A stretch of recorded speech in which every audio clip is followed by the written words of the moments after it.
Hello and welcome to the first episode of Voices of the Valley podcast. My name is Chad Licht. I'm the host of this podcast, and today we have a very important guest. As a lot of you guys know, I've been writing a ton of articles following the Elizabeth Forward School Board, so I felt that it was very important to go straight to the source of everything coming out of the board, and that is the school board president, Mr. Tom Sharkey. Before this starts, I think it's very important that the whole idea for this cast today is to stop the misinformation that's happening in our schools, outside of it, in the community, everywhere. We hear a lot of things about numbers that are going around and what we are spending. And I think it's really important for us to go to the sources like Mr. Sharkey or go to the sources like our finance director or a superintendent and figure out what the truth is. So, Tom, thank you for joining today. I think we have some pretty big things to talk about when it comes to our budgeting, our taxes, our students, our teachers, and all that. Thanks for having me, Chad. So the first thing I really wanted to touch on was if we could have a bit of a background about you and everything that you've done. How long have you been on the board? How long have you been president? What are the things that are on your agenda and on your list of what you want to get done in this school? Sure. So my background, I was a lifelong resident of Elizabeth Forward. I graduated Elizabeth Forward in 1993. From Elizabeth Forward, I then went on to the University of Pittsburgh, and I graduated in 98 with a degree in pharmacy. I've been on the board now. This would be my 10th year. My first 2 years, I was vice president of the board. The last 8 years, I've been president of the board. My reasoning for being on the board and my interest with the board became when I had my two boys. I got to the point in my life where I wanted to give back to the community that I believe helped make me who I was, and I felt it was my turn to give back. I was concerned with the direction and the things that I saw in the district, in the community. After I graduated from high school, I kind of lost track of what's going on because life becomes busy. But when I decided to get more involved, I was concerned about the future of the district, the community, and our kids. My vision and what I've always wanted for the district was one of the main reasons I got on the board is I was on a committee before I got on the board. The purpose of that committee at that time was to sit through presentations from an architect that was contracted by the district at that time. There were several of us from the community that were on that committee. This took months to go through this. We went through all the different presentations. And at the end of that, there was a decision made. There were 8 different options for what to do with the high school. Okay. And the committee, we went through this, and the committee at the end collectively came to the agreement the best option was to build a new school based on the numbers and all of the information that was given to us. Okay. That was, I believe, 2007. At that time, some people instantly came out against that. I was extremely disappointed in the fact that people came out against something that had no information about any of those meetings, didn't attend those meetings, had no idea at that point in time what the cost associated where was. I was disappointed that members of the community would be involved in this, take their time and effort. And then we had a former state rep and another person that eventually ran for the board that came out against it without any of that information. I was disappointed. That is what spurred me to decide to be involved with the district and get involved for the community and the kids. Okay. My vision, my concern has always been when I looked around that I didn't see a plan for the future of the district. I didn't see a facilities plan. I didn't see what does the future look like for our district when I compared us to other schools and other neighboring districts, other districts of the same socioeconomic as us. I didn't like what I saw. I was concerned that there was no plan. Okay, so my big push was always to have a plan for the future of Elizabeth Forward and move the district in that positive direction. I was also concerned from the financial standpoint of what I saw with the district and where we were as a community. Now, you were on this committee before you got elected to the school board. How big of a financial benefit would it have been for our community if we would have built this school however many years ago? So back then, what the numbers were to build a brand new school would have been $55 million. There would have been $8 million in plan con money. So it would have cost the taxpayers $46 or $47 million. Back at that time, it was $237 a square foot to build. Now, post-COVID, it's $537 a square foot. So when you look back, it's cost the district probably in the community $100 million. Wow. So we're now in a time where we obviously need this new building. I was a student at that school. It was my 11th grade year when that fire happened. So everybody understands that we need these new facilities. There should be no objection to that. And I think when you look at it at a broad standpoint, a majority of the community is okay with having these new buildings. I question why we're in this period right now where we have some people come to these meetings and almost fight back, saying that we don't need these buildings. And it gives you the sense, and I say this as a former student, that people feel that in our community, we almost don't deserve this. Like, we are not Thomas Jefferson, or we're not Bethel Park, or we're not any of these other areas, so we don't deserve to have a facility as nice as this is going to be. I mean, I drive past this now with the brick that is on the front of this building. It's a beautiful school. And I just, it's insulting when you hear people say that we do not deserve to have something to this level that it's going to be. And I think that the students in this building that I have talked to, that I still know from before I graduated with, and I work with some of the programs still very closely to help these kids, they all are ready for this. Every student that you talk to will tell you it may stink that they might not be able to be in that building when it happens, but they can't wait to come back and see it. I made a post the other day. I was the class president my senior year, so I have a Facebook group of about 50, 60 students from my class, and it's all these students who want to join. And I made a post sharing the progress of the high school. Every single kid that saw it texted me after and said, "This is crazy. I can't believe that this is Elizabeth Ford." So it just blows my mind that we have people that are still against this whole project when we need this. I'm excited to see this auditorium. I'm excited to see this new gym. And I think it's going to be so beneficial to our community, because now we have a position where the community choir, they can come to our auditorium and use it. All of these sporting events can come to our gymnasium and use it. We are building a facility that is not just for the school district. It is for the community. We're going to have all these courts and all these fields, and everything is going to be at one central campus. Why are people so against this if this is going to be something where it's like, okay, I'm sitting in my house, I have nothing better to do, I'm going to go up to the high school and play on one of these courts or do something? And I just, to me, it blows my mind. Like, we can make something so good out of this project, but for some reason people want to put a stop to it. There's a handful of people, Chad, and I think that is unfortunate. I think the majority of people that I talk to and speak with say this is so overdue.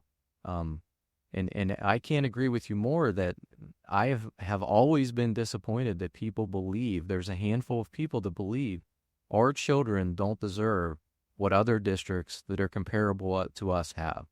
And the reason why our kids have not gotten those things is because, unfortunately, in the past, there were bad financial decisions made that led us down a path that there was therefore no plan to address the aging infrastructure of our facilities.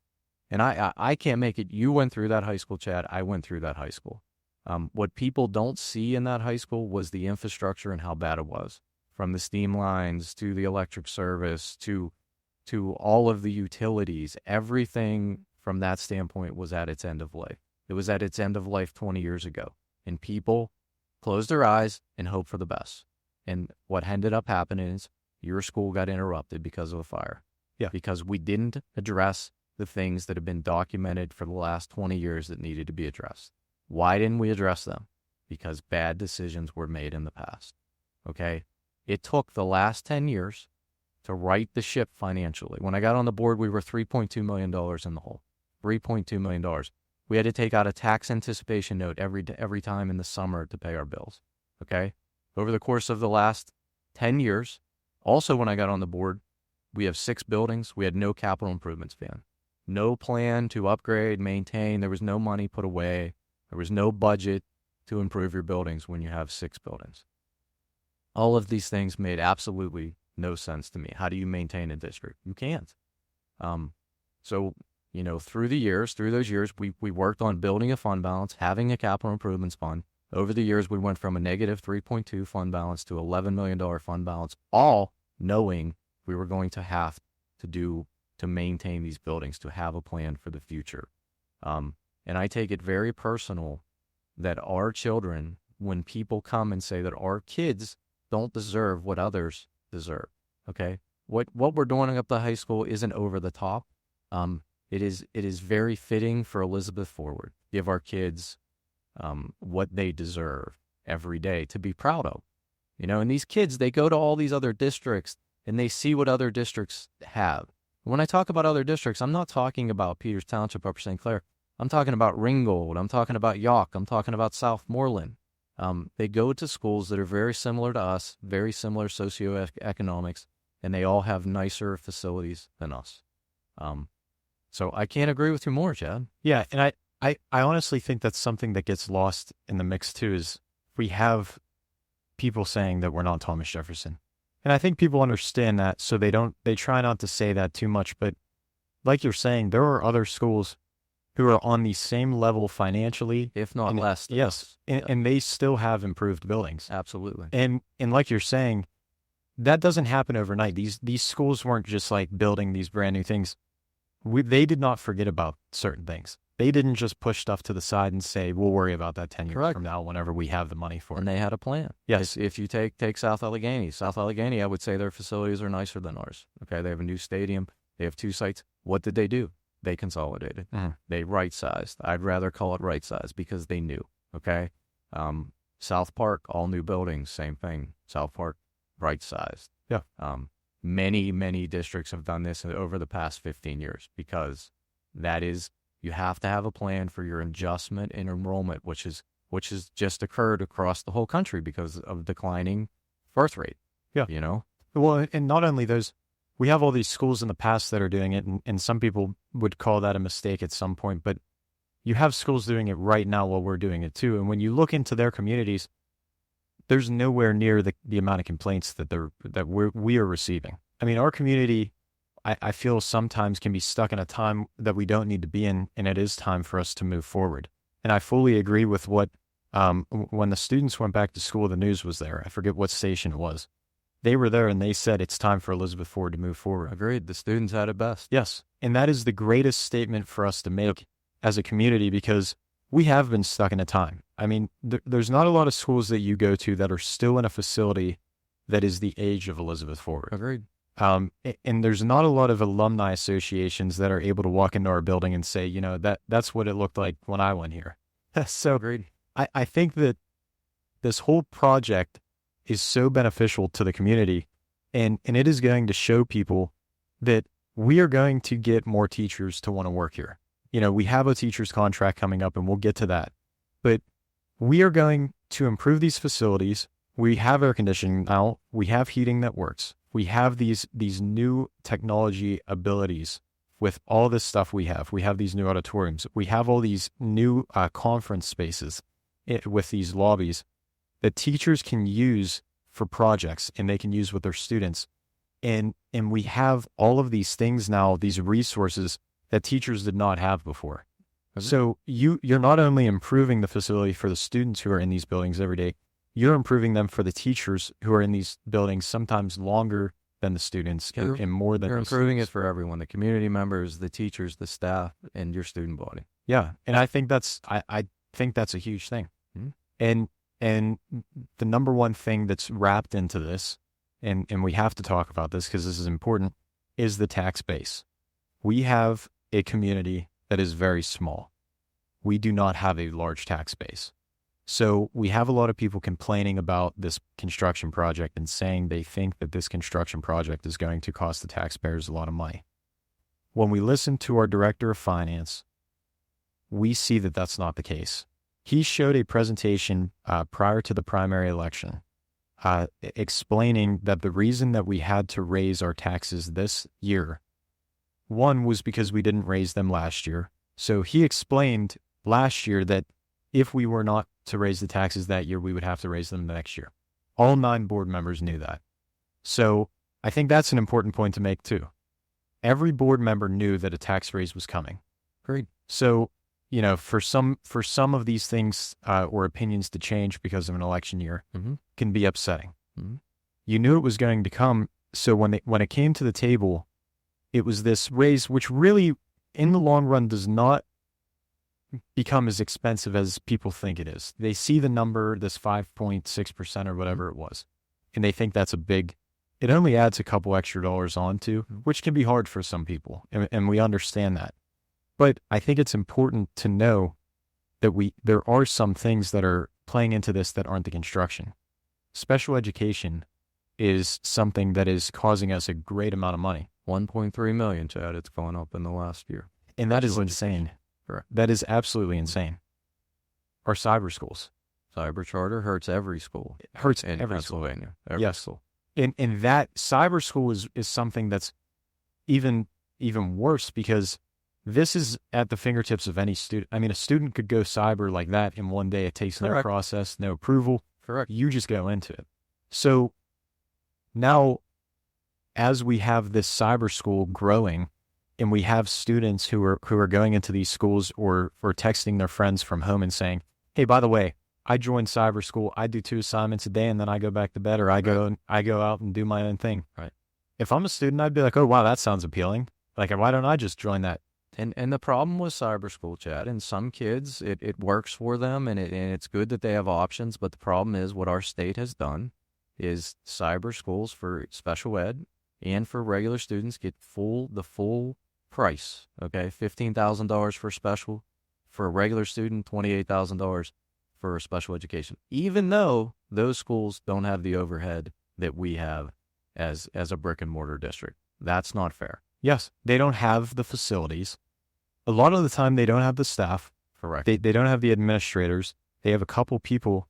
And now with AI, that's going to start taking over a lot of their teacher positions too. You're not going to have a hands-on teacher. They do not have in the these level of cost, yet they're getting the same reimbursement that we get. Yeah, and there needs to be something addressed about that. School boards need to take that fight on. We need to talk to our state and local legislators, our senators, our representatives, everybody. We need to explain that there needs to be a cap. There should be no reason why they get a full... And that has been proposed. Yes. But it is not getting moved. Yeah. And that's disappointing. Yeah. And I think everybody can agree that this is something that's costing work. I think it's costing us upwards of $500,000.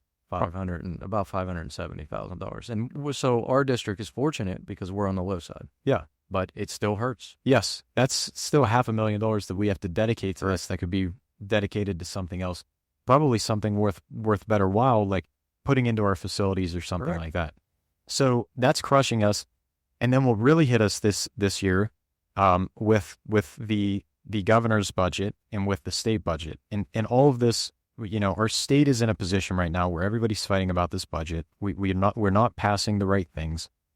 We did not get enough funding. Our funding this year was one of the lowest amounts we've received. And Al showed the charts. That's correct. On his predictions, and it was growing and growing. I think the year before, and I might be wrong, it was like an 8% increase in state funding. And then this year was predicted for like an 11%, I believe it was. And the number was nowhere near 11%. It was super low. So that is a huge part to keeping a public school open is the state funding. That's correct. So what most people, I'm not sure how much they understand about our budget. Our budget is pretty much half made up with state funding and half made up with local property, just so everybody knows. Yeah. So when you're not getting the proper amount of state funding, unfortunately, the taxes have to raise. Well, the taxes are always, and again, remember our budget, and you've had this conversation, the majority of our budget, 90% of our budget is salaries and benefits, 90%. So your employees get a 3.5% raise. Benefits always go up. That number could go anywhere from 3 to 7. So your cost continue to rise based on salaries and benefits. That is by far the largest portion of our budget, 90% salaries and benefits. Pension. Pension is dictated by the state, not by us. Okay, there's so many guardrails that we don't control. So. Yeah, and I think you made a statement at one of the board meetings about the next 30 years and how much this is going to cost our school district. And the personnel and the benefits, it was in the billions. Personnel and benefits over the next 30 years is $2.2 billion. That's based on a 3% inflation, $2.2 billion, okay? And that's where I get real frustrated because the folks that are playing political games with our community, they want to shine the light on the shiny ball or the upgrades to our school for our kids, okay? The upgrades to our school for our kids are a drop in the bucket, okay? When you figure out the percent, I did this at 0.08% of what the salaries and benefits will be over the next 30 years. The upgrades to the high school will last 50 years. They'll outlast that 30, okay? The only way, and I learned this early on when I got on the board, the only way you control a district's costs are salaries and benefits. It's all personnel, okay? That is the absolute what costs the district and the community everything. And it's not the facilities. I know that that's what people out there want to say. That is not true. Debt service is always used in every district in the Commonwealth to upgrade their facilities. The most important thing about debt service is how you manage it. You make sure when you borrow money, you can refinance it just like you refinance your house. Okay, one of the things that happened to this district is there was a bond that was taken out in the 90s that was not refinanceable. They took it out at 7% interest. It was locked in. That bond cost the district and the community $22 million. We're still paying for that bond today. And that made it so difficult for the district to do anything from a facility standpoint because of that decision. All of the money that's being borrowed currently is all refinanceable. Okay. That is a big deal that people need to understand. That was not the case with that one bond that really made the situation for us difficult. This is also a hard part of that is we're up in the billions now in 30 years with that cost of personnel and all of that. And then we have teacher positions are lowering. We don't have as many people wanting to be teachers as we need. So what I think we're going to start to face too is now we have to get into raising these salaries. So all of this cost is going to keep going up. This isn't a cost that just goes down. So we need an appealing starting salary, especially once we have this new facility. We need a salary that's going to be appealing to teachers. The teachers are going to want to come to Elizabeth Ford and stay at Elizabeth Ford because that's a very important thing. And I was shocked when I went back to the high school. I had an event there that I went to. There were a couple classrooms that I walked into. I graduated in 2024 and I had no clue who the teachers were. And some of these were because of a teacher was just at the retirement age. They retired and they were done. Other ones were young teachers that I knew, and I was shocked to see that they weren't at Elizabeth Ford anymore. So I think that's going to be an issue we're going to start to have to address eventually too, especially with this teacher contract coming up. A lot of the time what we see in these contracts is the top salaries will get those increases. Mm-hmm. Sometimes, and it's hard for those teachers who are experienced and have been there for a while, sometimes they have to not raise as much as they want. And the lower has to. We need the starting salary to begin to raise more. And I think that's a hard thing that we're going to start to face more with our taxes, with our benefits, with everything that comes into play with that. It is going to be a pricey thing. And we do not live in a community where we have this broad tax base. We have to go to our properties. That's our only choice. Mm-hmm. We don't have the businesses. We don't have the entertainment taxes. We don't have any of these taxes that we can use to benefit our school. And at some point, the blame needs to not be on the school board. Mm-hmm. And I think that's the most important thing is the school board is receiving a lot of this backlash right now because you guys had to raise taxes. I don't see that as your fault. I don't see it as your fault at all. And I think people would be a fool to believe, and I think candidates would be fools to say that they're never going to raise taxes.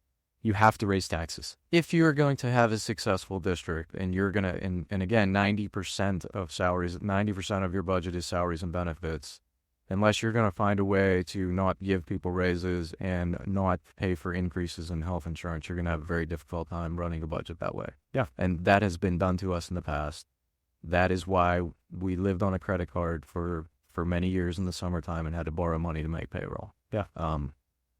That isn't, when people say that, unfortunately, you could do that for a time period. You could do that for 3, 4, 5 years. The district's going to be in the same place, in a very bad place. Okay. Yes. This goes back to, Chad, there's several issues, and this is just not us at Elizabeth Forward.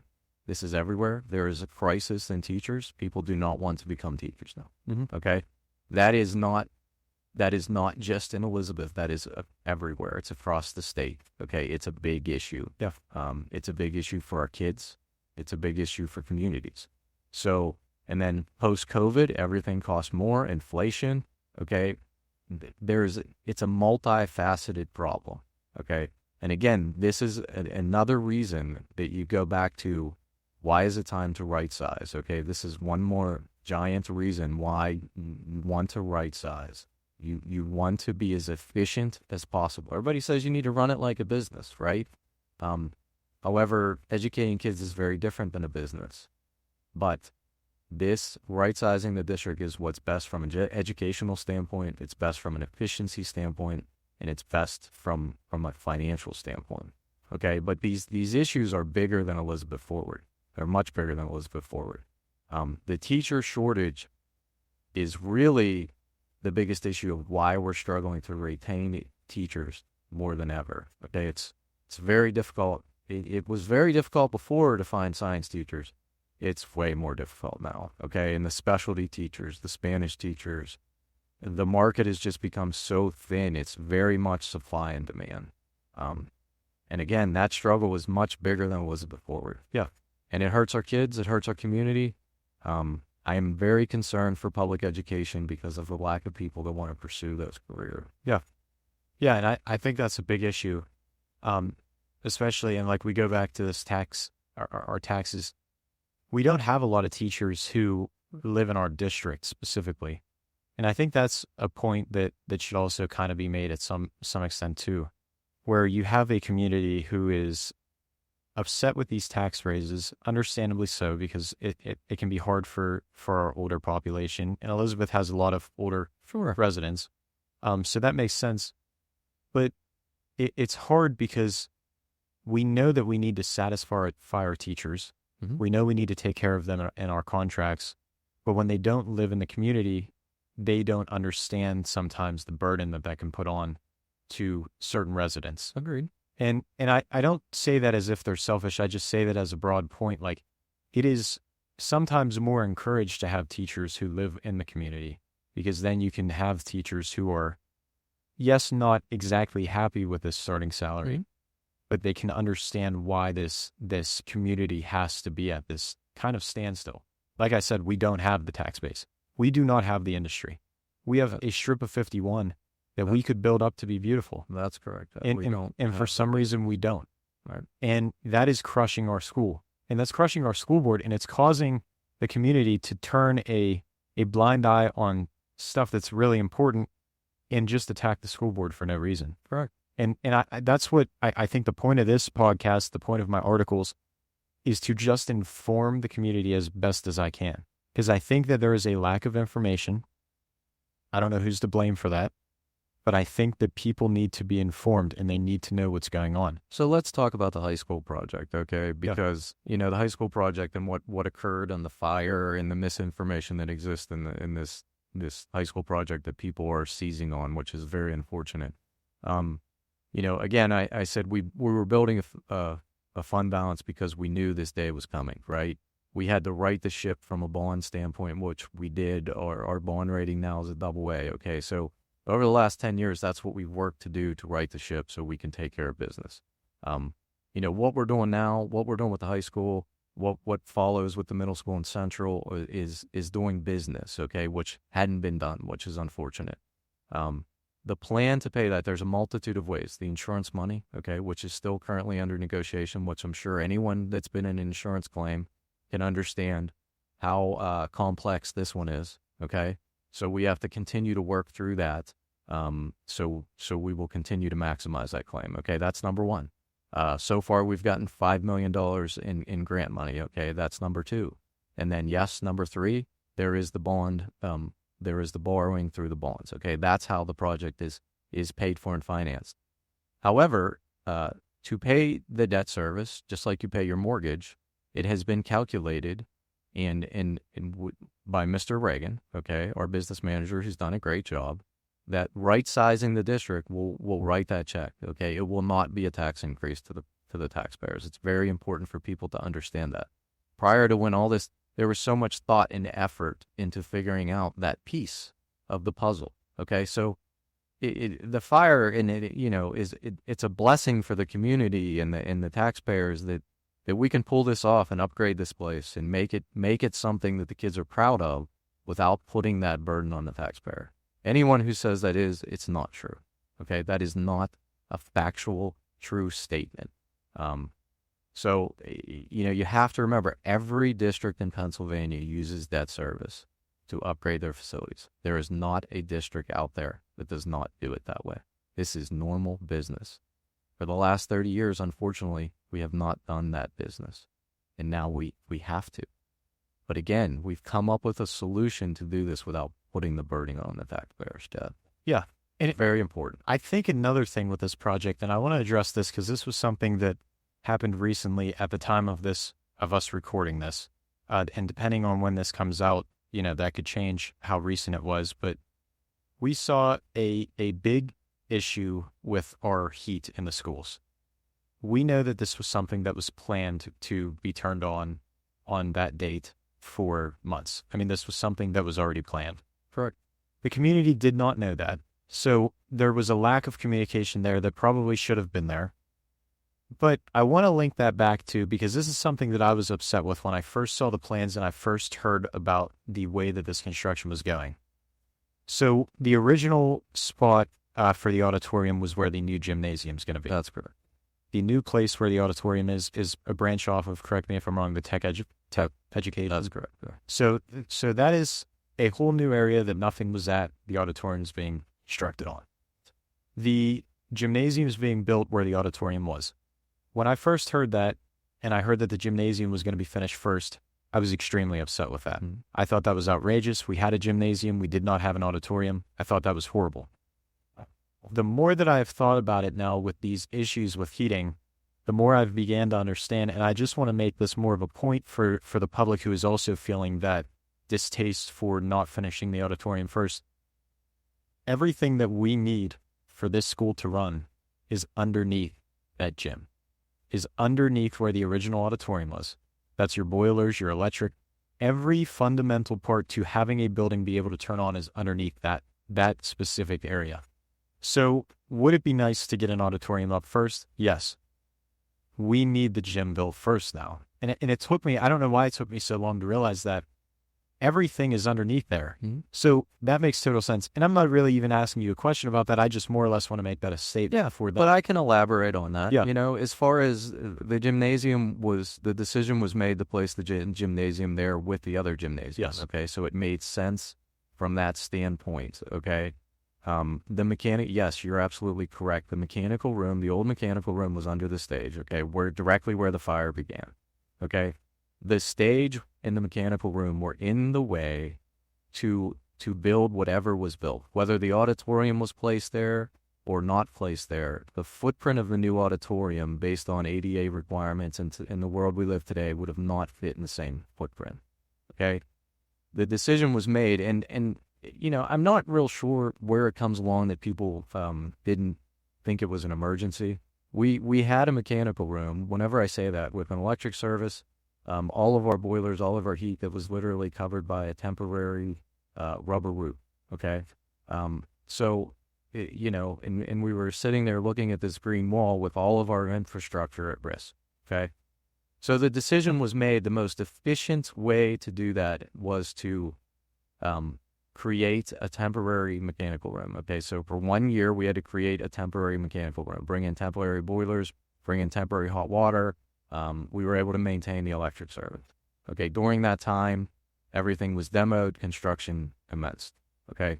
So to your point, the reason why everything started there was because that's the heart of the building, right? And then from there, the mechanical room was rebuilt. We had to have the mechanical room up and running in a year. It was a very, very short time frame, okay? And what people don't understand is the entire heating system in the school was changed. What I mean by that, we were steam before. We're now all hot water. The steam was hard to control. The decision was made to go all with hot water. There was some discussion about going with steam and hot water. It would have complicated things. Okay, so the choice was made to upgrade the entire building to hot water, all the new spaces. So yes, that is the reason behind the sequence of things. And the auditorium just so happens, it's going to fall. The auditorium's also a little bit more complicated. There's a little bit more in there than the gymnasium, so it takes longer for the finishes. So to elaborate on your point, that's the reason that it's sequenced the way that it is. Yeah, and I also think too, with the locations of everything, as you said, it wouldn't make sense for a gym to be anywhere else. You have a gymnasium that is now right across. And think about this now, Chad. We have two different beautiful lobbies, and we can host two events at once. Before, you were sharing the same lobby. Yes, that was a lot of the thinking also. Yeah. Okay. So you could literally have your play, and there can still be something going on. There'll be more parking up there than there was. We can host multiple things at the same time. Yeah, that's actually a really good point, and I'm glad you brought that up. There's a concert I go to every year. It's a Christmas concert, a B. Taylor band. I don't know if you've ever heard of them. Mm-hmm. They used to perform in Pittsburgh. Now they perform at, I believe it's Moon Area High School. If you've ever been to Moon High School, it's a really nice facility. They have a great auditorium, a very nice gym. Their auditorium and their gym are right next to each other. Every single year that we go there, there is a basketball game or something happening in that gym. So not only are you walking through a lobby where there are students, so there are players and students walking through with a bunch of strangers who are coming from everywhere. It's not normal for somebody from Elizabeth to be at Moon. So you have students who are mixing with the public now, and you have a parking situation which is a mess because they are right next to each other. And you have a lobby now that is filled with maybe 2,000 people who should not be clashing. Mm-hmm. So that's a really good point that you made, and I'm glad you did. This gives us an opportunity to have separate wings. If we look at Thomas Jefferson, one side of their building is a theater wing, the other side is a gym wing. When we would have our practices there after the school burnt down, we never mixed with their sports practices. Right. We never mixed with anything. That was the wing with what we were doing. Yes, and I think that's a great idea. And as you're saying with these lobbies too, these lobbies now, we have been given the ability to get a little more creative with them. So these are going to be a larger style of a lobby that you now have in front of the gym that is with one gym on one side and one gym on the other side. If you wanted to, you could host an event in that lobby that could seat 100 people, maybe a little more than that. And then you can also take it into the gyms. So you have a continuous spot from one side of the gym all the way to the other side that just allows you to have so many opportunities. You can host conferences. You can host meetings in there. You could do whatever you want now in this. Don't forget now, we actually can have graduation in our gymnasium if we have to. Our gymnasium was not big enough for this graduation. We were always terrified it was going to rain because then people wouldn't be able to have the number of people they wanted to come to graduation. Yeah, okay. We have that ability. Now we actually have that ability. And not only that, this happens at some schools too. You have the ability not to have everybody in the same room for a graduation too if you need. If you have a class that exceeds this limit of people, you can have A through however many in one and Z through however many. Correct. But if you think of it now, Chad, I mean, if we have 200 or graduating class of 176 kids, we can seat 1,200 people. That's over 6 people per student. Yeah. So we should never fall into that situation. Correct. If needed. But it is so nice now, like we have these spaces where we can actually do stuff with. Right. And they're all air conditioned. Yeah. And that's a huge air condition. We have new lighting in them. And I'm sure we're going to have a lot of technology in them that is going to make them into these things. Let's talk about that. Let's take the opportunity to talk about what all has been done up there, because I think everybody sees it. Me and you have discussed this. Yeah. It's just an auditorium, gymnasium. Okay. It's so much more. Yeah. The entire building gets a new roof. Okay. sprinklers throughout the building, new heating and cooling throughout the building, new unit ventilators, new rooftop units, new sprinklers throughout, new water service, new gas line, new all of the utilities coming from the road all the way up are all new. The new electric service, okay, new 480 volt electric service, which to service all the air conditioner, okay. There is a new water service loop all the way around, which is your fire hydrants and your sprinklers. There is just so many upgrades, LED lights throughout the building. There are so many upgrades that are not the gymnasium and the auditorium, okay? Code upgrades. Last time the building was remodeled, there was not a national building code. Now the building has to be brought up to national building code. So there's just so many things that people don't see that are underground. Yeah. That were past their useful life. It's really important. The HVAC alone, heating and air conditioning, the contract for that by itself is $15 million. Wow. Yeah, and that's a really good point too. I think a lot of people do look at it as, okay, we have an auditorium, we have a gym. That's it. Sprinklers, $1.5 million sprinkle the building. Yeah. Okay.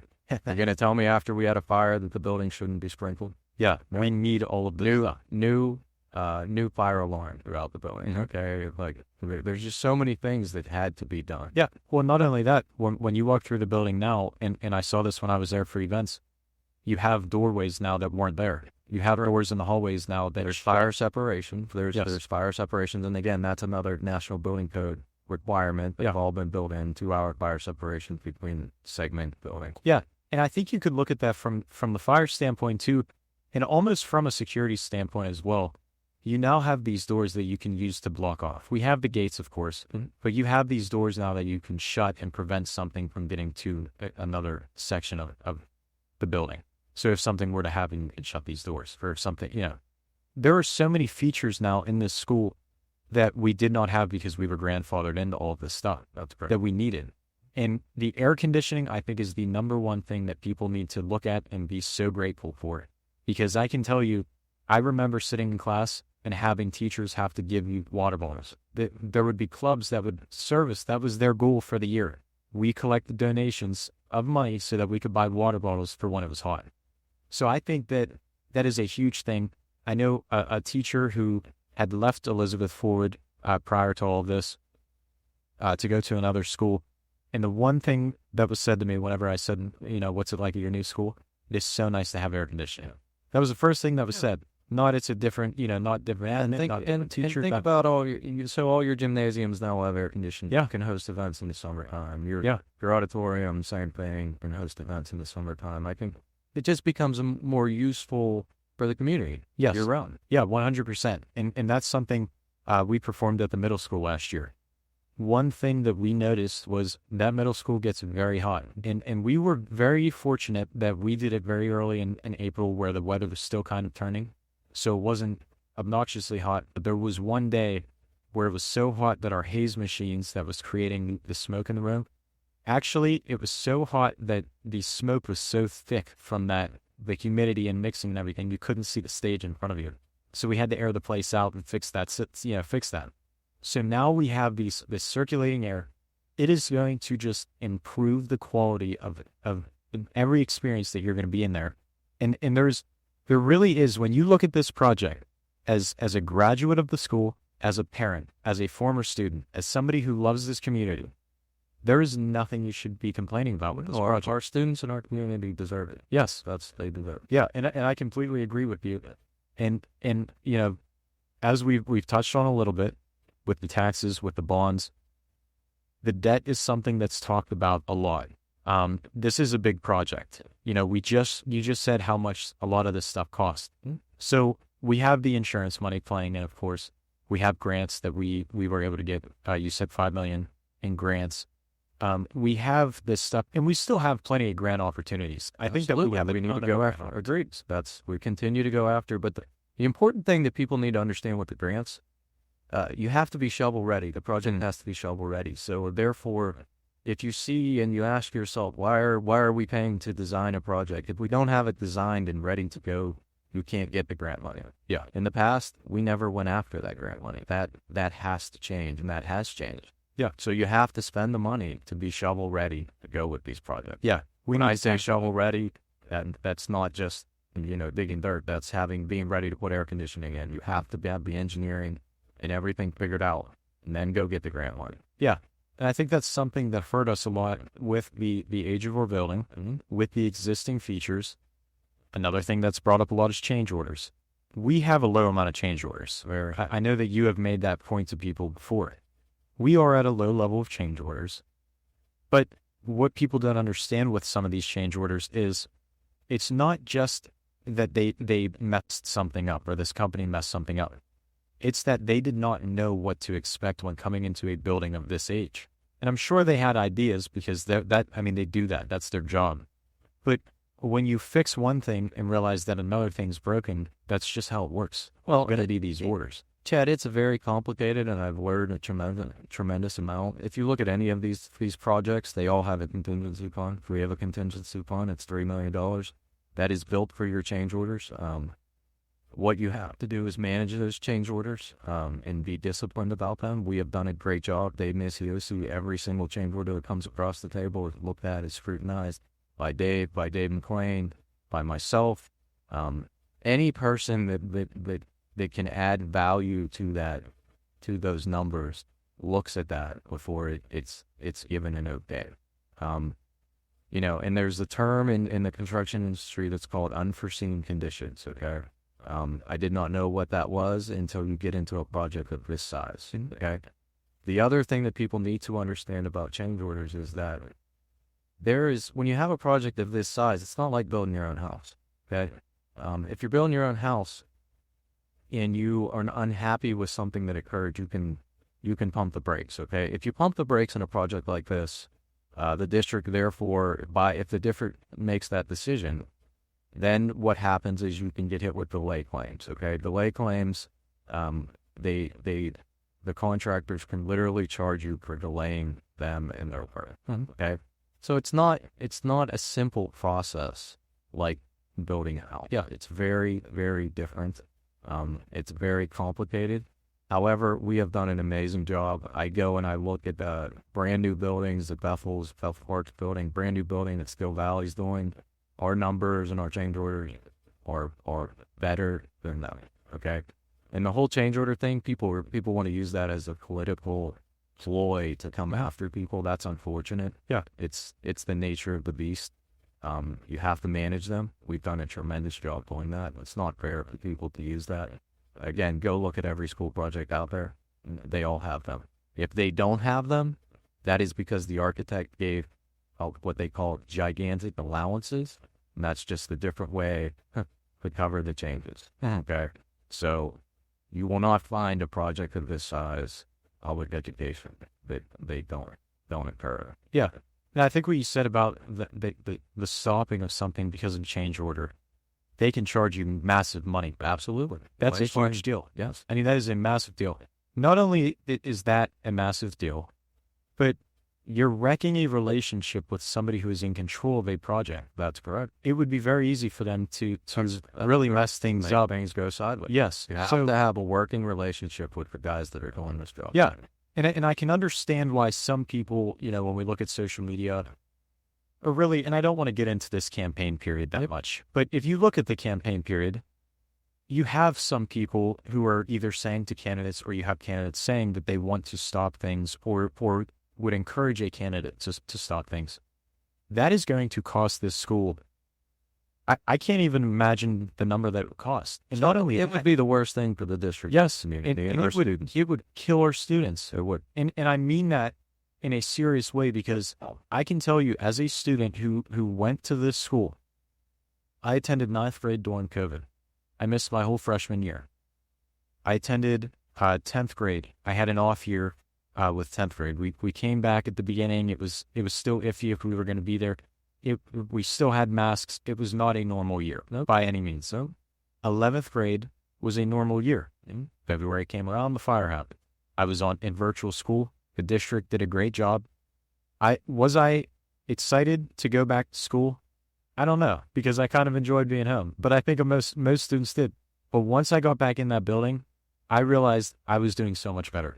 9th grade me, I could not handle virtual school. And weren't you happy to get back after? Extremely happy. Right? And I think that, were there probably flaws? Probably.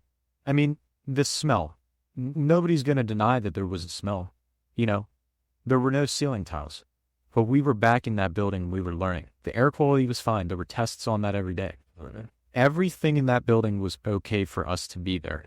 And when we first went back, I was upset about it. But as I was saying, going back to this virtual style of school, it does not work for students. I did not do good in my 9th grade year because of this virtual style. I did not, I did better in my 11th grade year because I knew what I had to do. But I still was like, it's very easy to fall off into a habit of, whatever, I'll do it later. Agreed. So being in that building is the most important thing. My 12th grade year, I went to high school for 4 years. I had 1 full year of high school. I don't want that for any student. Chad, I agree. That's what happened to my own kids. I saw it in my own kids. It's and it isn't good what happened to our kids. And that's why when the fire happened, it was just so disappointing. Yeah. Because our kids had already been through COVID. Yes. And that's why, it bothered me every night and to get those kids, our kids, including yourself, back there. Yeah. And that's what we needed enough. We needed a form of leadership, and I give the board credit. I give you credit. I give our superintendent credit. Well, don't forget, Dave Maciosi. Yes. Yeah. Dave unfortunately doesn't get enough credit for what Dave did. Dave has a son that goes to the UP. He was very disappointed. He was involved very early on with the fire because he's a wealth of knowledge for construction. Yeah. And Dave was willing to take on the project. Dave literally lived in the parking lot until the kids went back to school. Yeah. He was in his truck. He lived there until the kids went back to school. Yeah. He dedicated his life. Didn't make a penny. Dave didn't make a penny for 2 years. Yeah. But the man put his time and his life on the line, on hold, to get our kids back to school. And that's a huge, the man doesn't get credit for that. He doesn't want credit for that, but he deserves it. Yeah. And there's too many people and there's just too many rumors about things that just aren't true. Yeah. And Dave is a tremendous asset. Yeah. Yeah. And that's another thing I think people need to also take into consideration. He is a member of our community that is looking to help our scholars. And the way that he gets attacked for that is very upsetting. That is a man who literally is dedicating his life to this. We see him at every board meeting. He comes to the board meetings. He stops them from saying anything they want. If you give him false information, he will tell you, I'm sorry, that's false. And he comes to these meetings and he stands up and he says, this is a change order. This is why we need it. This is what we did. This is how we're doing it. It's as simple as that. All I can say is Dave fights for the kids in the community every Yeah. day of his life. And, people can be upset that Dave's getting paid to do it. Dave is getting paid to do is half of what it would have costed us. Okay? Yeah.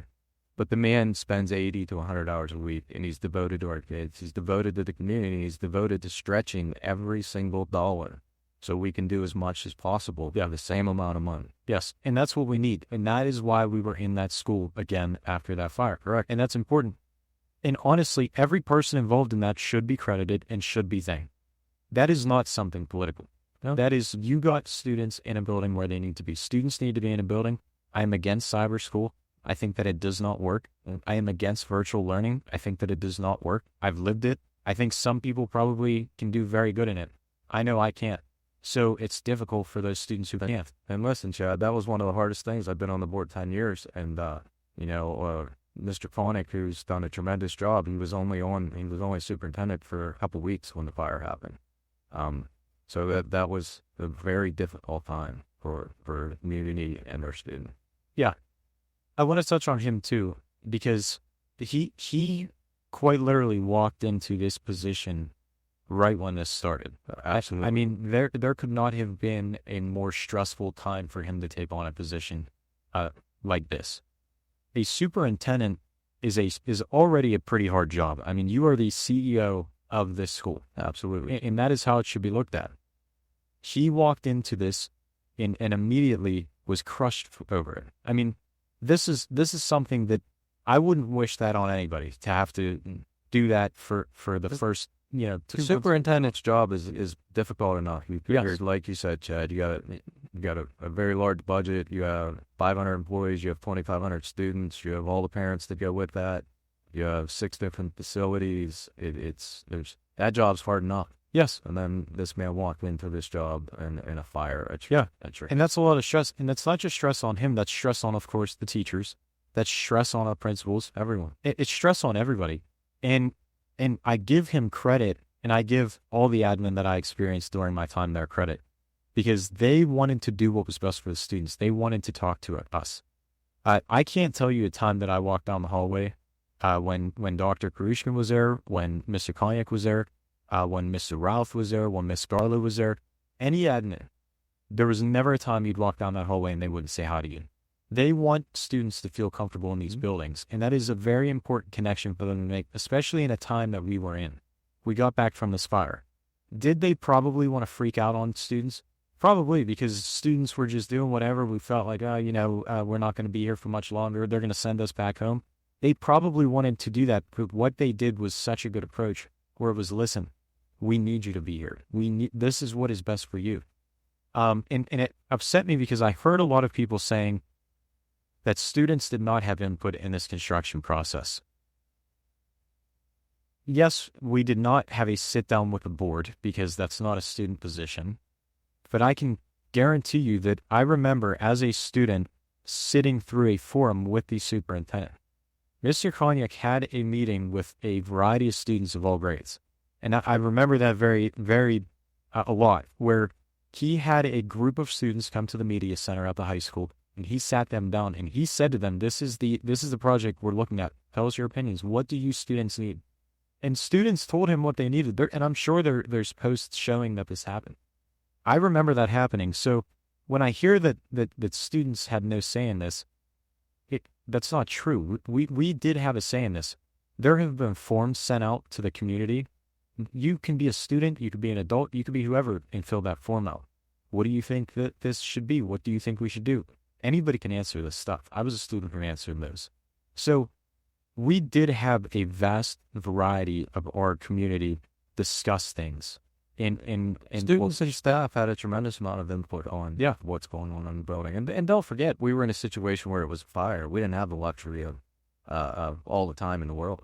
And Mr. Konyak still made that happen. Yes. And you as being in the theater arts, you know that the tremendous amount of what's going on up there and the decision that are made came directly from the theater arts department. Yeah. I mean, and that's something you keep hearing this, I want to say agenda, because that's what it is. There is an agenda out there to, I don't want to say tear down reputations, but to attack individuals. It is unnecessary. Based on unfound truth. Yes. The things that just aren't true. And I'm saying this from an informative perspective, not from an attack perspective. There are people who are saying things that are not true, and we need our community to understand that they are not true. Fundamentally false. Yes. And so we are hearing that this project was just this plan that came overnight. Nobody got any say in it, and it was written and it was signed off on and it was done. That's not true. I, as you were saying, work with the musical program. I can remember many times last year, the directors coming and saying, hey, do you have any idea for this? What do you think we should do here? Our lighting guy and our sound guy, Dave, he had super big talks with the school board in the district and the people that needed to understand what the end users. Yes. So the greatest example, the first design for how our garage would be for the stage was not what it needed to be. It was a very difficult design where you would walk through, you'd have to pivot. That can't happen. Right? With the set pieces, Elizabeth Ford puts on big shows. We have set pieces the size of this room. You can't pivot a set piece through a garage and then through a small doorway and then another doorway and then onto a stage. Right. They made that point to them. It was fixed like that. And you go and look now, you can see it from the road. There is a garage that goes straight into the building and then straight into another garage. Service the stage. And that's what we need. Right. We have the facilities now because we had the directors speak. We had these people speak to the people who are doing this project and say, this is what we need. So it was not just a sign-off check. And maybe not everything was accepted because there are some things that need cut off. And I give It's a process. Yeah. It's a process. There are people who are very passionate about these things. They want us to have the best gym or the best auditorium, but you can't have it all sometimes. Right. But I think We're not going for extravagant. We're Yes. going for nice. and I think we're doing a very good job at getting to extravagant for getting to nice. Because I can tell you, just by looking at the outside of this building, when you see this brick and you see these new windows, and the one thing that has been blowing me away is this entrance of this building. It is beautiful. And if the outside is looking like that, I can't wait to see what the inside's going to look like. Especially, I mean, I'm a musical guy. I'm very excited for this auditorium. I think that it is going to be beautiful. When you compare it to our original high school auditorium, I think people are going to really be in shock. And I hope that we have photos of the auditorium before the fire that are good enough to show people the vast difference in how big this is going to be. And I have had my doubts about this auditorium, but the more I looked into it, and I do compare, I was worried about the stage size. I looked into it. Our stage size is actually bigger now. We are having a bigger facility now. So this is such a good project. This is great. And I know I didn't want to keep going back to the construction, but it is so important for people to hear. Well, it's that exciting. This is a positive thing. It's exciting. Just like you said, they did a news story on the beginning and they interviewed a student. I don't recall his name, but like he said it the best, how excited he was. And I love when the kids say it the best half the time. The adults, we get it wrong. And the kids say it the best. And you remember what he said. He was so happy. I'm not going to benefit, but I'm so excited for the next generation kid. Yes. They're going to get the benefit. That's what it's all about. Yes. And I think that his words, in all honesty, show the heavy majority of our. Agree. I think that there is a small majority who thinks it's not like that, but it is. As they said on the news, as he said, Elizabeth Forward is ready to move forward. Yep. I am excited for this project. I graduated from there. You graduated from there. I do not know a single person I graduated with who has said, this is stupid. I don't. Because it's not. We know that this is what our students need. Our students deserve. Our community deserves. I think that's better than saying it's needed. It is deserved. Absolutely. That is the truth. Not only that, Chad, we as a district and a community have figured out a way to pay for this without putting the burden on the taxpayer. Not only does our community deserve it, it's 20 years overdue. Yes. Because we didn't take care of business. Yes. This is very much, I tell you all the time, this is very much business. Yes. And this business should have been taken care of. Yeah. Okay? This is what all districts do. They maintain their facility. Again, it's part of your business. Yeah. Now, real quick, because I know we touched on this a little bit.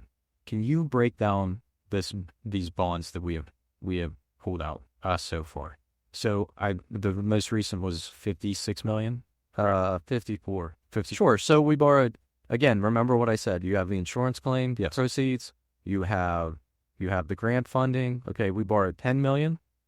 We borrowed 10 million because it was the smaller chunks or you get more action on them so you can get a better rate. Then we borrowed another 10 million. And then we just recently borrowed the larger portion, 54 million, which helps get us through phase 2. Okay. And again, all of that financing, it was all planned. It's all calculated. Every one of those bonds can be refinanced and they will end up being refinanced. Okay. That is a big piece of the puzzle. When people want to sit there and talk about, well, you're taking on all this debt. We're taking on all this debt in a moment in time. And as you work through those bonds and you refinance those bonds, they come your way. Since I've been on the board the last 10 years, we've refinanced everything except that one bond that I told you about. So that's the portion of the debt service that we've taken on. But again, we have a plan to write that check to pay for that debt service. Yeah, which is very important. And that bond you're talking about was brought up at a meeting recently. What was the number? $22 million it cost us? So the bond that was non-financeable, non-callable was, we borrowed $5 million, and at the end of the payout, $22 million is what that will cost. Okay.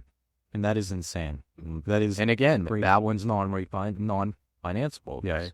The current bonds that we have, they're about double what we're taking out. So 4 times less. Yes. Okay. However, they're all refinanceable. So that number will come down over time. Yeah. Okay. And that's the important part to that. And that is what I'm glad we talk about that. Let's talk about this too. Yeah. And anyone who's out there saying we're on unstable financial ground, that is completely, totally a lie to the community. Okay, it's a scare tactic, and it's very unfortunate. Literally, we have a AA bond rating. Okay, we have a AA bond rating. Mm-hmm. So those are the facts. That's our S&P rating. Yeah. Okay, we have the best bond rating that we've had in the last 25 years. Wow. Those are the facts, and that's where you and I agree. The facts need to be said. Yes. Okay. Yeah. And I think, and as a lot of people who are watching this or listening to this know, I ran for board, and that was the number one thing when I ran that I had the most amount of support on was basic transparency. Just saying, this is the information, this is what's happening.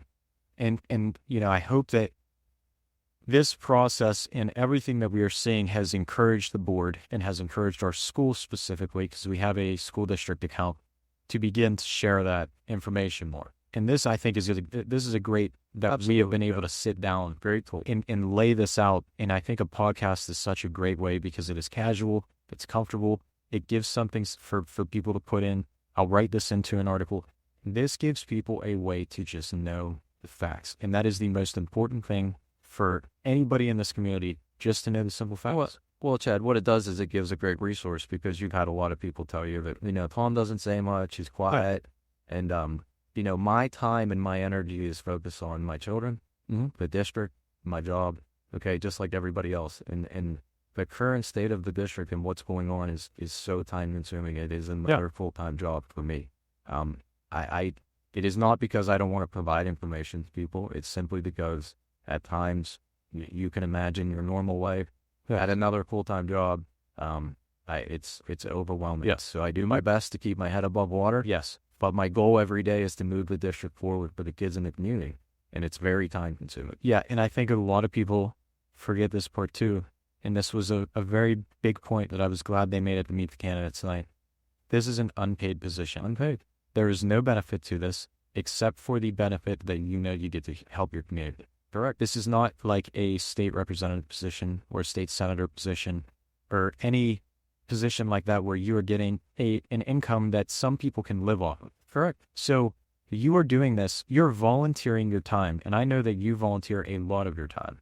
You go in there and you do your job. I work to do what's best to move us to a better place. Yes. And I know you're very quiet about that, but I like that about you. I respect that about you. You do a lot of stuff behind the scenes that people do not see. And I know you don't, you're just like how we said Babe does not like credit. You're the same way. We don't like the credit clip, but it does need to be credited for, because if I would have made it onto the board, that was exactly what I wanted to do. I wanted to be involved in every step of the way. I wanted to be at every game I could be at. I wanted to be at every musical I could be at, every band competition I could be at. I wanted to be at every single thing I could possibly be at to show that I cared about the community. And that's something that honestly we lack. We need these people that are encouraged, ready for this school to be done. And we have the teacher. I mean, the teachers are ready. I know they are. I've talked to these teachers who, some of them have different opinions on this school. They're worried about it. But I've talked to a lot of teachers who said, it's been time for this. We need this. We are excited for this. I'm sure it's a headache right now. It is a construction zone. It's a work zone. It is probably temporary inconvenience. Yes. For a permanent improvement. Yes. But once this is all said and done, I think they're going to love it. And I can't speak for them. I'm not a teacher. I could never be a teacher. I give them a ton of credit. They put in a ton of work, and they put up with some things that they shouldn't have to put up with. But I think that this is going to benefit them so much in the long run. And I just think this is going to be great all around. And we need that, because that gets teachers so exciting. It's an exciting day. Yes. And that's where you and I, we agree that this community and the parents, they should be so excited for their kids. Yes. And everything about it, the new windows in this building. And this is what I want to touch on, because this is a big thing right now. Mental health in our students. Mm-hmm. We have talked about this article of the top 5 things that are affecting our students today. Okay. So let's talk about that, Chad. So the focus right now, unfortunately, from this full political thing is in the wrong place. Okay. Yes. Our focus needs to, I keep saying the same thing. What we're doing up at high school is business. Mm-hmm. It's business that needs to be done. It's part of doing business in public education. brick and mortar schools. Okay, it's business. We need to return our focus to where it needs to be on our kids. Yeah, I agree. Mental health, all of the issues that our children suffer from technology, all of the bad that you and I talk about from technology. How do we prepare our kids? How do we protect our children from the future? Okay. Yes. That's the whole reason why I got on the board. I see it with myself. You understand it. Yeah. I believe life was simpler when I grew up. Mm-hmm. So what are we doing to better prepare our children for the future? What are their careers going to look like? Mm-hmm. AI is going to change so many things in 5 years. Yeah. I believe our focus as a community and as a district needs to return to where it belongs, and that's on our children and how we prepare them. Not on how much was the change order because we had to do something different with the brick. Okay, our focus needs to be our kids, giving our kids the protecting our children, giving them the best ability to succeed in their future. Yes. You go ahead and speak your piece. I agree 100% with that. And I know I have told you this so much because this is what I believe. And I think I'm going to write an opinion piece on this. We right now are in a time where we are focusing on all of the wrong things, in my opinion. And I told this to a lot of people after this Meet Candidates night. Our students are not talked about. Our teachers are not talked about. Very little if they are. We need to refocus. I understand that this construction is a big deal. I understand phase 1 is a big deal. I understand that phase 2 is a big deal. It is not as big of a deal as it is for our students. Exactly. We need to get back to the original intent, which is for our students. Right. Phase 1, it is near completion now. The bond is, or the bids are coming out for phase 2. That is going to be voted on in November. After the election. So if that is passed, phase 2 goes. Phase 2 starts, that is something that in my opinion should not be even a topic of discussion for this campaign. And I tried to, it was hard when I ran because it was still very early, so we didn't know what was going to happen. But I tried to keep veering away from it. I would get questions about consolidation, and I would make it clear to them, my voice is not going to change that. I wouldn't get on until after that was voted on. Or I'd get questions about taxes. The school board voted to raise taxes before the municipal primary. That's correct. So I could not have changed that. So we are now focusing on this construction project that if a candidate is to say that they are going to stop it, they are lying. And I truly believe that is misinformation and that is a lie. You cannot stop it as a candidate. Now, if they had board members that were listening to them and were understanding that, maybe. But every candidate and every board member are on board with this. Because they know it's the only option that we have. Yes. We can't maintain 6 facilities and have 141 kids in kindergarten. Yes. It's impossible. Yeah. So now it is time for us to say, okay, it may suck for some people that want to have this as the main line, but it's not. We need to talk about our students. The focus needs to be our students and our kids. Mental health. This is a huge part. And I want to say this because this is important. We can link this construction directly to mental health. If we would have had to go virtual due to this construction, that would have caused an issue in mental health. It's not healthy to be at home all day, every day. It is healthy to be in a classroom with students. It is healthy to get involved in clubs. If I would have never joined musical, I would not have been an A+ student. I'd say it's even more important today, Chad, with all of the technology and how it takes kids away from what they need. Yes. Right? Doing musical gave me a place, not only musical, joining student government, joining Leo Club, joining all of these clubs that we have at this school. We have amazing clubs. I mean, we have the Tribe. The Tribe Club is the club that works with our life skills students, takes them out to dinner, takes them to go bowling. That is a huge thing. Not only for a student like me who feels so rewarded by helping these kids, for them who now, it stinks. They are in separate classes because they have to be, because they need that extra help. But now they get to come into this club with all of us students who they have grown up with. In elementary school, we are in classes together. In middle school, we have some classes together. Now we get back to high school and we are separate. And we have this club where students get to interact with our life skills students and let them be involved with us. That's great. I loved it. That was the greatest thing I had ever done, was join our partners' classes and join those clubs. Joining these clubs gets these students off their phones. It gets them to do community service.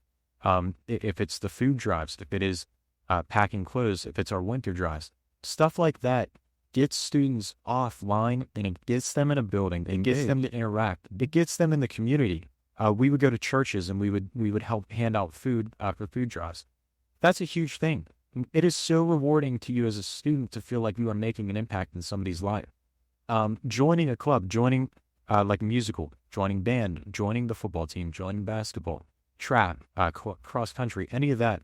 It gets you off of your phone for 3 hours, 4 hours, 5 And hours. it engages you with your with other students. It's not about the activity; it's about relationships. It is about the relationships. I would have just never thought that I would have gotten along with a kid in musical. If you would have told me that I was going to join musical before I did, I would have. There you go. Right? They are some of the greatest friends that I ever have made now.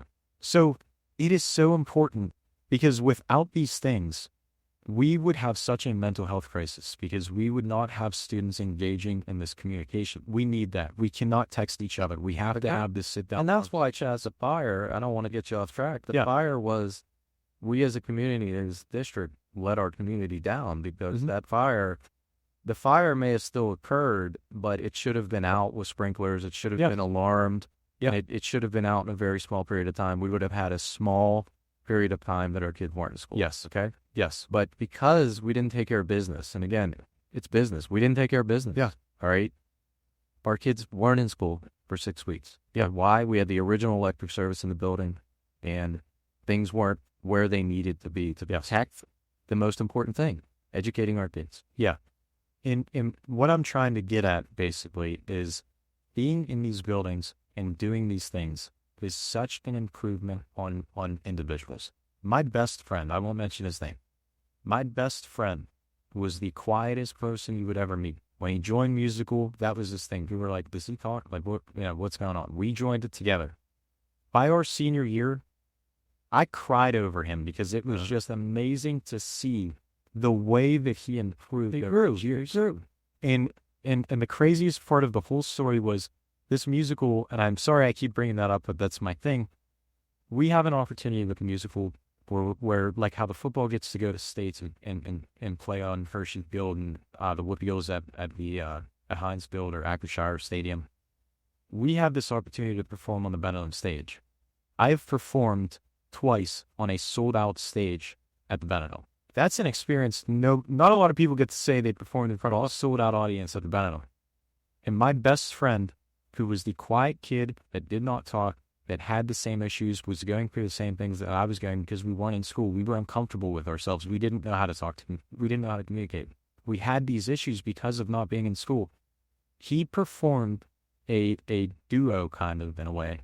He performed in the closing number of the Gene Kelly Awards, which was like the greatest thing in the world because it was so amazing to see how getting involved and pushing yourself to be motivated changes your life. So now we have students in these buildings. Again, these buildings are updated now. I walked into a classroom. The first thing I noticed was we have these windows now that stretch way higher than the other ones. The other ones were this big. These ones are this big. I walked in that building and was hit with natural light.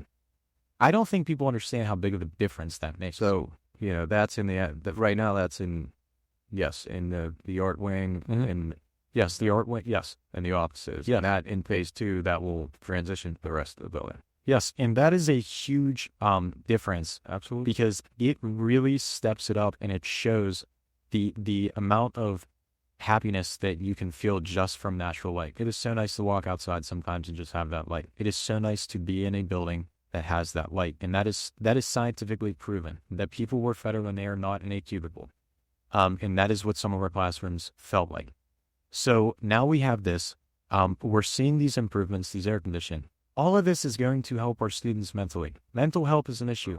Well, I mean, Chad, we know, that the information and the data is out there now, what phones do to our children, and how do we sit there and not do anything about it when that information, it exists, the studies exist, and I believe, like you said, we need to get back to what's important. How do we protect our kids? How do we best educate our children? How do we prepare them for life? Yeah. And that's the stuff we need to focus on. Prepare the students for the future, prepare them for college. We have our duties that we have to do in high school, but what's at the next step? So I think we're doing a great job overall with that. Yeah, we can always get better. Yeah, you always get more efficient, and you always progress. Yes, after. And the most important thing, and this is for the community to understand, is to attend these board meetings. If you feel something's wrong, go to the board meeting. And what you were talking about earlier, you don't always respond to something, you don't always say something. You are very good when it comes to the business and non-politics. And I want to word this the right way so people understand what I'm saying, is a school board is the least political position probably ever to be created, especially in the state of New York. Yes, it should never be political. And PA, when it comes to a presidential election or to a national election, is a purple state. We have Democrats, we have Republicans. We are a very moderate state. Our governor might not always show that, but when you look at our Senate, that shows it. Or our Congress, When you look at shows us as a whole. yeah. So I think a lot of people get mixed up in the national government and think that that matters when it comes to the school board. That doesn't. Our school board is created with Democrats and is created with Republicans. You have the option when you run for school board to run as both.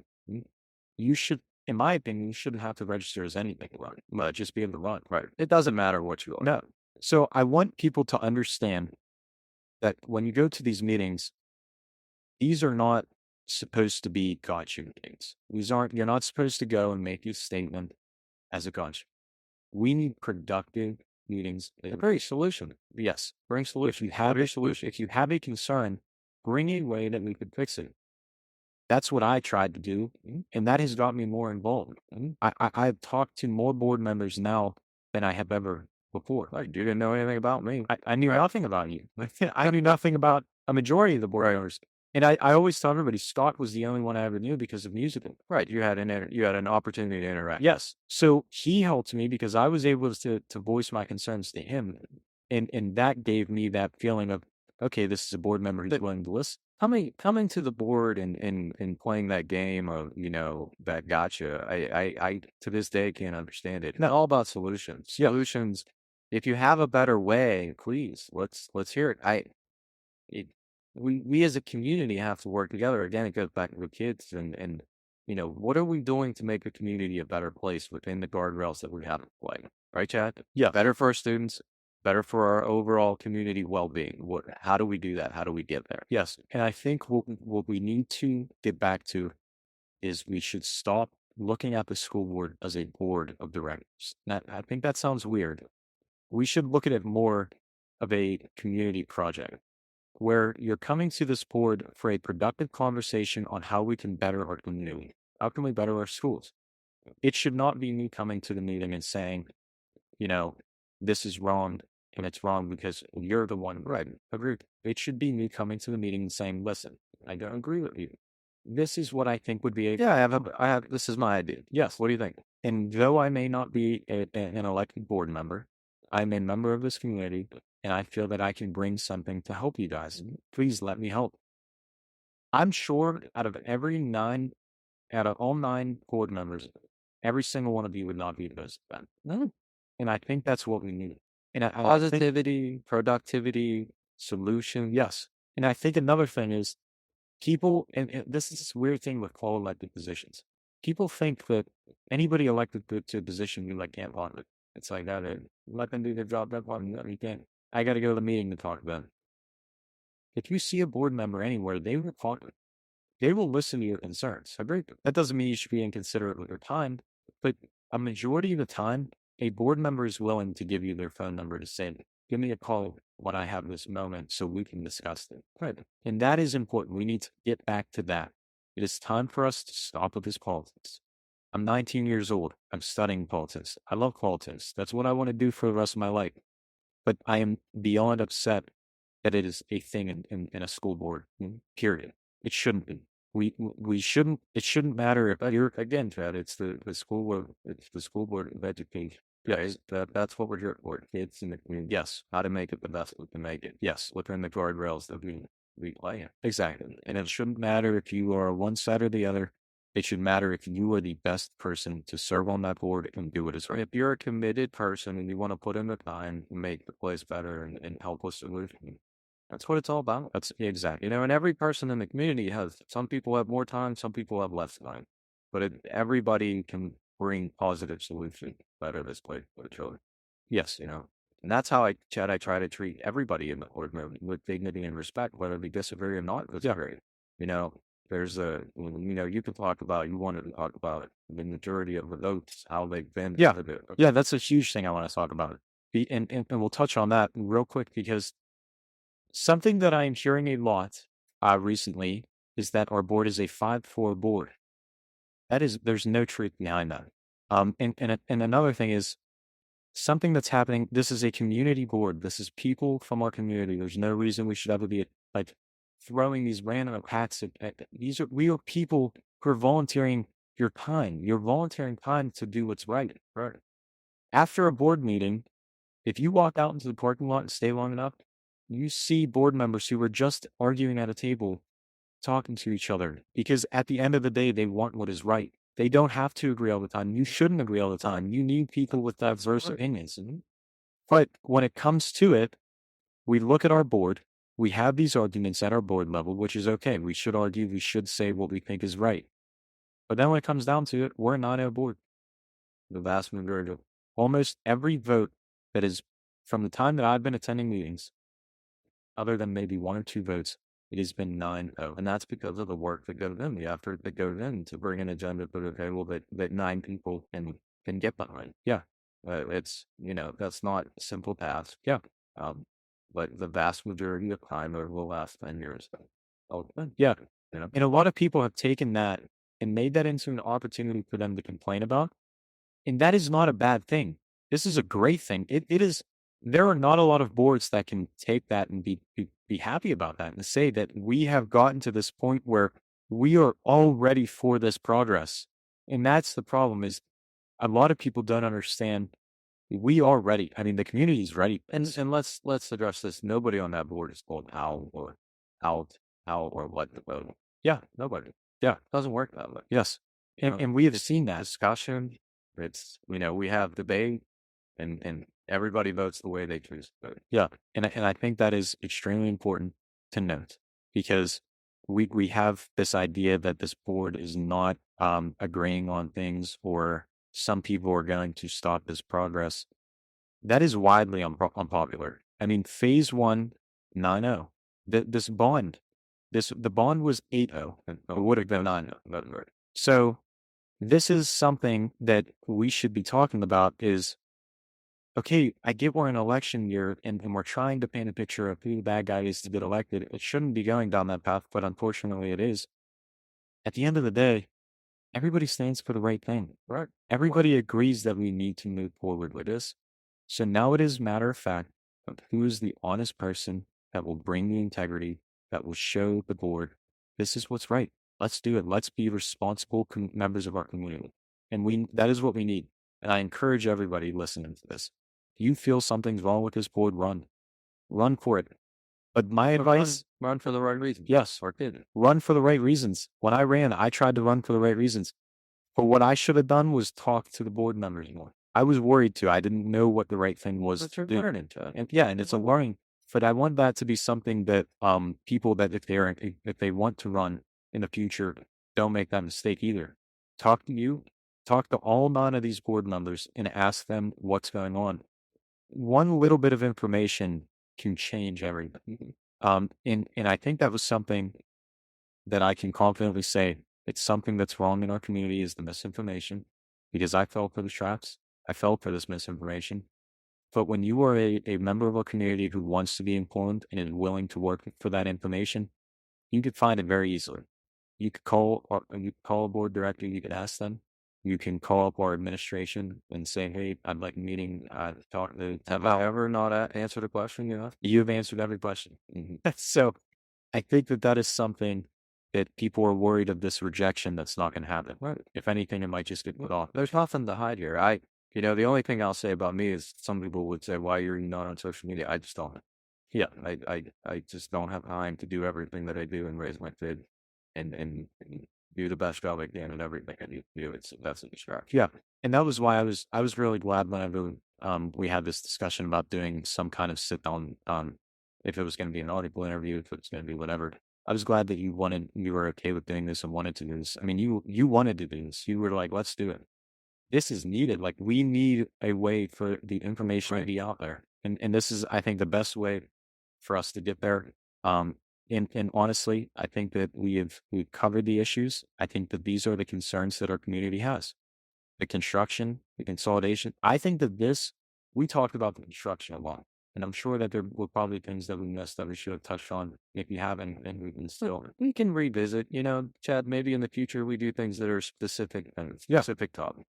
Right. Yeah. And I think this will give people an idea to understand what's going on. And then they could come to me, they could tell me, I need to learn more about this. Can you do something? And I'm for it. I am all for it. Yes. And that is my goal with this. This is and you're providing an asset to our community. Yes. And that's the goal. Somebody needs to give something back to the community. I lost the election. This is my way of continuing to give back. I want people to be informed voters when they go to vote in November, when they go to vote in our primary, whenever they go to vote, wherever it is and whatever it is. We need to be informed on what our commissioners do, what our board does, what everybody does, because it is so important. I'm really glad that I was able to have this conversation with you. I think that this is really going to benefit our community. I think they're going to be able to hear that the school is not just an auditorium and not just a gym. All the other stuff that went into it, taxes, the bonds, you broke down the bonds for us. There's a plan. There's a plan. When I got on the board, there was no plan. That bothered me. There's a plan. Yes. And that's important. And now you gotta take care of it. That's important. We have the plan. We're executing the plan. In my opinion, it's going successful, and I think it's going to be very successful. I look forward to it. I know you do. And I do believe that every single board member does, and I think every candidate does too. And I think at the end of the day, I know people got to say, what they got to say to get elected, but I think that everybody is going to be very satisfied when this vote. So I want to thank you for joining today. I thank you, everybody. This is the first podcast. This won't be the last. I'd like to get more leaders of our community on here, some commissioners, if I could, some more. I'd talk to more board members. Of course, I'm trying to stay away from candidates at the moment because I don't want it to look at any bias. But this is what we need. We need the community to be informed. We need everybody to hear straight from the sources of the information that's coming out. And if you don't believe the information that was provided here, go to the school, ask the school, ask our directors, ask anybody you want, and you'll probably hear the same story. Because there hasn't been many times that I've asked you a question where I haven't heard the same story from somebody else. So thank you a lot for joining, and it's been a pleasure. Chad, thanks for taking the time. Yeah, thank you.